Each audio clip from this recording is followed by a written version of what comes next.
Welcome to A1 TV Telugu news. నేను భువన. Details చూద్దాం. ఏలూరు జిల్లా కండ్రికగూడెంలో నూతనంగా ఏర్పాటు చేసిన hello kids little elites pre schools ను కార్పొరేటర్ తంగిరాల అరుణ ఘనంగా ప్రారంభించారు. చిన్నారులకు నాణ్యమైన విద్య అందించడం సమాజ అభివృద్ధికి దోహదపడుతుందని ఆమె పేర్కొన్నారు.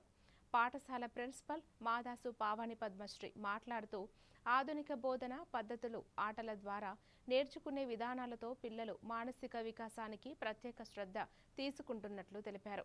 ఈ కార్యక్రమంలో పలువురు ప్రజాప్రతినిధులు, తల్లిదండ్రులు, గ్రామ ప్రముఖులు పాల్గొన్నారు.